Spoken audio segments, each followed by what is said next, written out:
Philip notices a fallen sign that warns of minefields.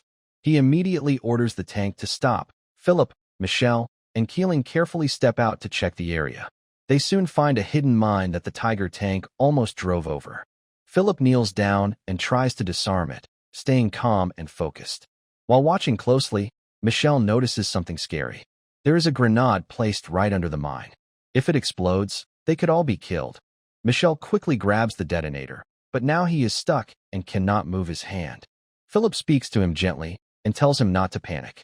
The movie is set in autumn of 1943, about 8 months after the Battle of Stalingrad. The story begins on a bridge over the Dnieper River. German soldiers are retreating in panic as the Soviet army moves closer and closer. To protect the retreating troops, a powerful Tiger tank stays behind. The tank is led by Lieutenant Philip Gherkins. The bridge has been planted with bombs by the Nazis. The plan is to blow it up to slow down the Soviet army. Philip waits instead of retreating right away. When the Soviet tanks and soldiers come closer, the Tiger tank opens fire. It destroys 2 Soviet T-34 tanks and cuts down many soldiers with machine guns. The crew also destroys an anti-tank gun. They warn Philip that time is running out and the bridge will explode soon. Philip finally gives the order to retreat. The Tiger tank turns around and starts crossing the bridge. At that exact moment, Soviet attack planes appear in the sky. They fire at the tank again and again. The Tiger tank catches fire, but still pushes forward with its last strength and races off the bridge. As the tank drives away, Philip briefly notices a scared deer standing on the roadside. Seconds later, the burning tank explodes in a huge fireball. Everyone believes the crew is dead.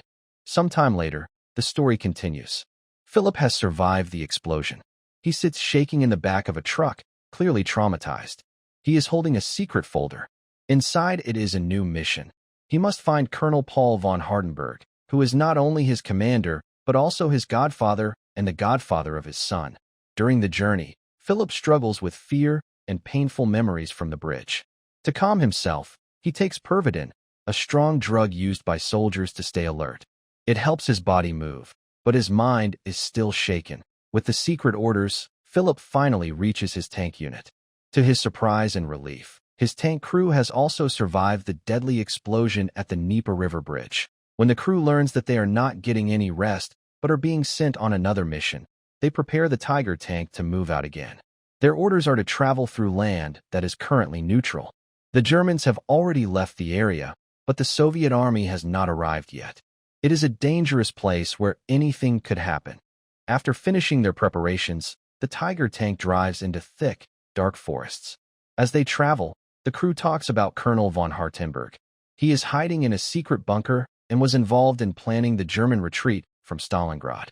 Because of this, he knows important secrets that must not fall into Soviet hands.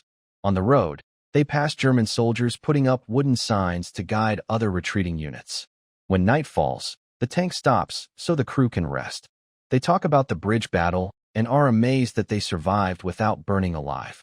Keeling, the radio operator, asks Philip if Colonel Hardenberg is really his godfather. Michelle, the youngest crew member, shares a scary story about ghosts that are said to haunt the forest. These are stories locals told during the occupation. Still, the crew agrees that partisans are much more frightening than ghosts, and partisan ghosts would be the worst of all. Philip takes the first watch that night and tells Michelle to get some sleep. The next day, as they continue their journey, Keeling picks up a strange radio signal. It sounds like a Latin prayer. This feels wrong, because the local people are Orthodox Christians, not Catholics. As they drive on, they see human bones and remains scattered along the road, making the place feel dark and cursed. The Tiger follows an old anti-tank defense line and comes across a mass grave filled with dead soldiers. Nearby, they spot the broken body of a crashed aircraft. Seeing a gap in the terrain near it, the tank moves into an open field. Suddenly, Philip notices a fallen sign that warns of minefields. He immediately orders the tank to stop. Philip, Michelle, and Keeling carefully step out to check the area. They soon find a hidden mine that the Tiger tank almost drove over. Philip kneels down and tries to disarm it, staying calm and focused. While watching closely, Michelle notices something scary. There is a grenade placed right under the mine. If it explodes, they could all be killed. Michel quickly grabs the detonator, but now he is stuck and cannot move his hand. Philip speaks to him gently and tells him not to panic. He orders the driver, Hamel, to move the Tiger tank back to a safe distance. Philip then returns with a rope and ties it tightly to the mine. Philip tells Michel to slowly remove his hand so the weight of the mine presses the grenade detonator again. Michel does exactly as told and finally gets free. Philip takes him behind the tank to safety and hands him the rope. Michel pulls it, and the mine explodes. This sets off more mines nearby, causing a loud chain explosion. Everyone survives, and the young Michel happily hugs the crew, grateful to be alive. The Tiger tank continues its journey. As they drive, Philip thinks about his peaceful family life before the war. Suddenly, his thoughts are broken when a tree explodes beside the tank.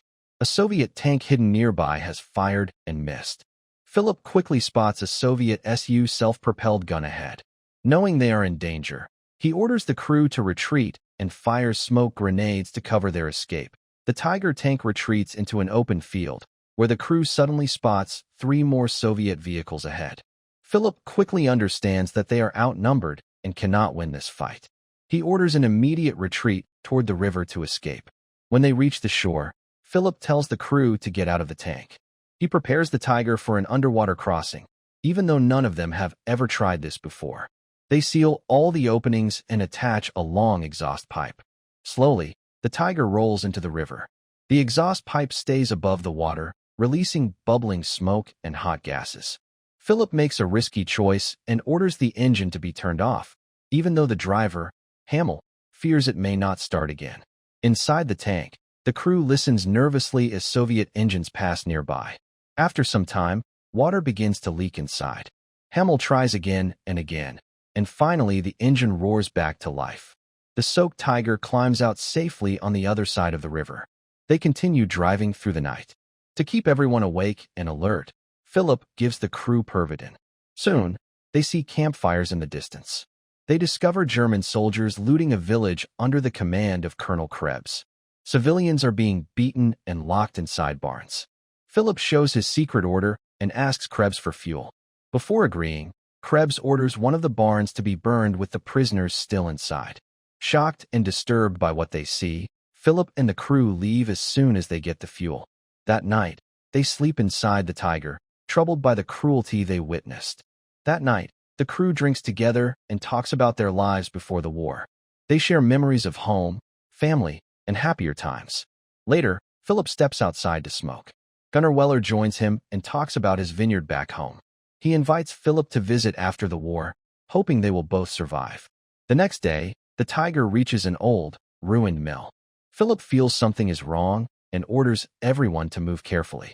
Suddenly, a shot is fired, but it misses the tank. The Tiger fires back, and they discover a Soviet Su hidden with camouflage. After careful movement and firing, the Soviet vehicle slips into a shell crater. The crew destroys it. During the fight, Keeling is badly hurt by flying shrapnel. The crew carries him outside so he can die peacefully in the sunlight.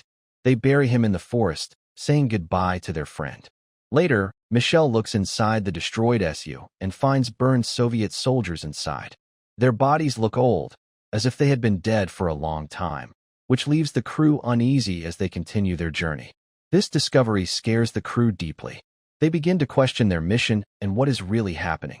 Weller suggests they vote to remove Philip as the commander, but the rest of the crew stays loyal to him. The Tiger keeps moving deeper into the forest, even though their compass no longer works properly. Soon, they follow strange footprints that lead them to a moss-covered bunker hidden among the trees. Inside, they find Nazi officers living in comfort, surrounded by food and supplies. Philip finally meets Colonel von Hardenberg, who is missing his right hand. They talk about the past, including Stalingrad and a factory that was burned with civilians trapped inside. Then Hardenberg reveals a shocking truth. None of this journey is real.